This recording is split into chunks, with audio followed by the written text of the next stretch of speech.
Returning to our familiar scene because it offers us the perfect opportunity. Having a window in the background means we can now take the opportunity to see how we set up the impression of glass. And in the original, this scene had beautiful golden sunlight coming through this window, falling onto Ren. But in this case, we're going to make a slightly duller day outside so that we get a slightly blue-grey glass and a reflection of it to show that it's there. So the first thing is, you can see I went in and made the scene a little bit more dramatic. I wanted a richer floor. I put in the curtains. They've come out looking a little bit stripy as opposed to curly and wrinkled, I guess.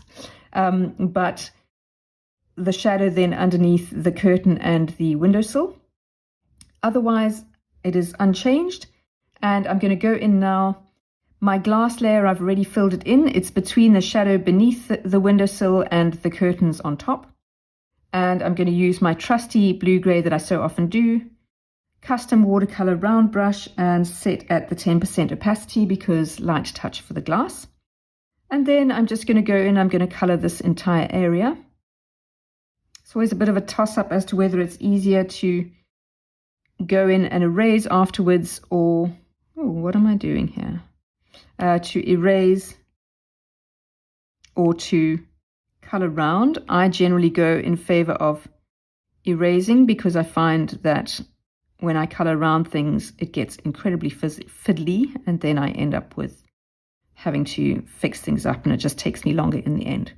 So up to you whether you decide to erase or color through, but I generally go for the color through option.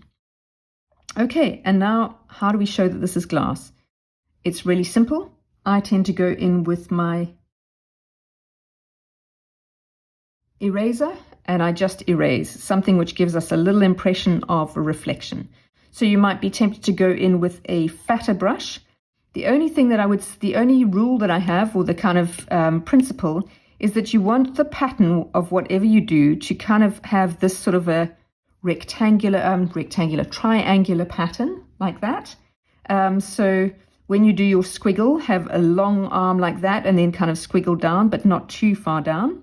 If you go with a fatter erased option, so we could go like this and have a broader line, again like that, and then erase down. But I just find it's easier to get an elegant pattern which feels sort of angular with a thinner line. The other and final option that you could do, rather than erasing, you could go in with white and you could set up a geometric kind of shape like this, and then just drag and fill. And now you've got a sense of light reflecting off that window. So it's up to you what you decide to do.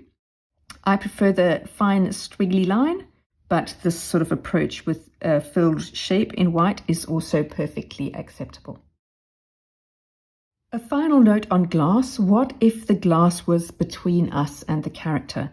So say you had a scene where it was set so that we're standing outside and looking through a window, and maybe Ren was standing washing up or something and looking out. Well, then you would end up putting the grey of the glass over her face. So whatever color, let's get the right brush.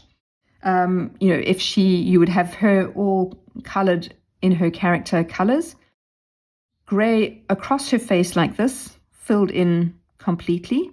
And then you would end up going in and erasing somewhere to put a reflection, but I would tend to not put the reflection anywhere on her face. So again, choose a corner which is plain, like this one that we've used up here. So if the window were in front of her face, I'd choose a plain corner, not too busy, not over her face, just to reduce the confusion level, because you want to make it quick and easy for your viewer to see what you're doing. So if there was glass between us and her, again, I would just have a grey layer, 10% over her face within the frame of whatever the glass was, and then a reflection somewhere on that glass to give that impression.